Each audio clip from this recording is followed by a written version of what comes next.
You won't believe who we've lost this week. Unforgettable lives. Each with a story that'll stick with you long after this video ends. This isn't just another headline scroll or breaking news blip. These are the kinds of losses that ripple through families, friends, fans, and even strangers. So before we dive in, let's make a small promise to each other. If even one of these stories moves you, inspires you, or reminds you how short and beautiful life really is, give this video a like in their honor. It's a simple gesture, but sometimes that's all it takes to show respect. Let's begin. Michael Madsen didn't act. He unleashed. Every line he spoke came laced with something deeper. Rage, pain, mystery. You didn't just watch him on screen, you felt him. From the chilling calm of Mr. Blonde in Reservoir Dogs to the bruised soul of Bud in Kill Bill, Michael wasn't just a tough guy. He was poetry in motion. And that's no exaggeration.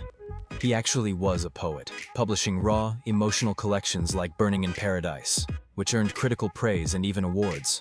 He wasn't just in the background of Hollywood. He shaped it. Over 300 screen credits, a trusted face in Quentin Tarantino's universe. And he still had projects in the pipeline, including a new poetry book, Tears for My Father. But beyond all the accolades, the thing people talk about most is how real he was. Magnetic, unfiltered, a father of 6, a lover of stories, and someone who made you feel like the scene mattered because he believed it did. Sadly, Michael passed away at 67 in his Malibu home from cardiac arrest. But the roles he played and the words he left behind, those don't fade. Kenneth Colley wasn't the loudest person in the room, but he never needed to be. Whether commanding a Star Destroyer as Admiral Pyatt or quietly transforming Shakespeare on stage, Kenneth made every second count. You might remember him from The Empire Strikes Back and Return of the Jedi, the only Imperial officer to show up in more than one original Star Wars film. That kind of quiet consistency? That's rare. He also stole scenes in Life of Brian, played haunting roles in Ken Russell's films, and even popped up in Peaky Blinders decades later, proving that talent never ages. Off-screen, people describe him as dry-witted, humble, and generous. The kind of actor who'd talk to fans for hours at conventions, never rushing, always listening.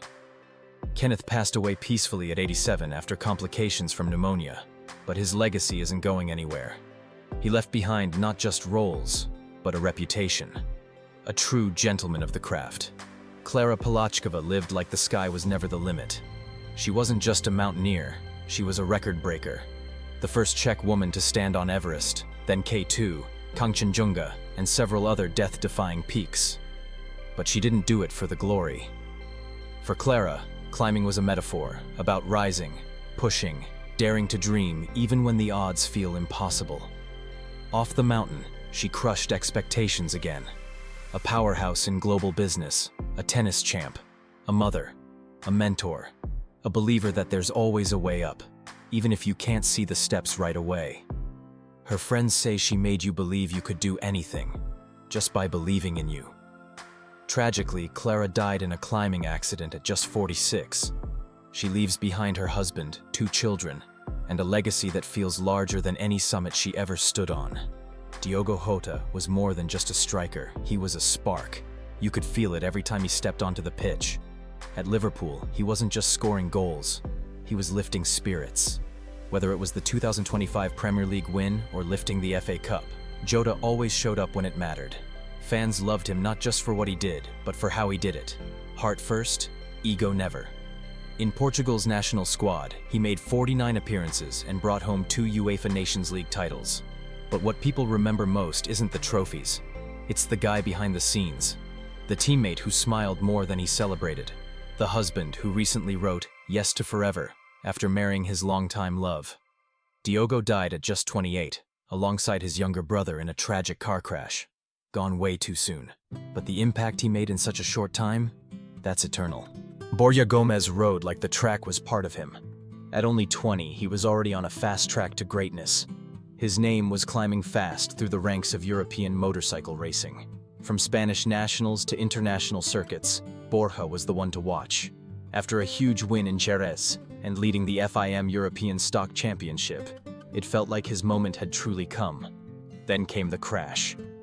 During a practice session in France, Borja's life was tragically cut short. Medical teams tried, but his injuries were too severe. It wasn't just a loss to racing. It was a gut punch to everyone who saw the kind of champion he was becoming. Resilient, respectful, humble, and on fire with passion. He once bounced back from a major crash in 2024. Most riders might quit after that. Borja pushed harder. That's the kind of heart he had. His team said it best. "We love you, Borja. Rest in peace." And honestly, those few words carry all the weight. Because even though his career ended far too soon, the mark he left burns bright in every corner he leaned into.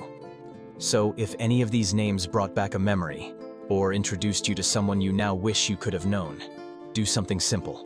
Like the video, leave a comment, share their story. That's how legacies keep living. Through us, through you. Thanks for watching. Hold your people close today. And as always, stay human.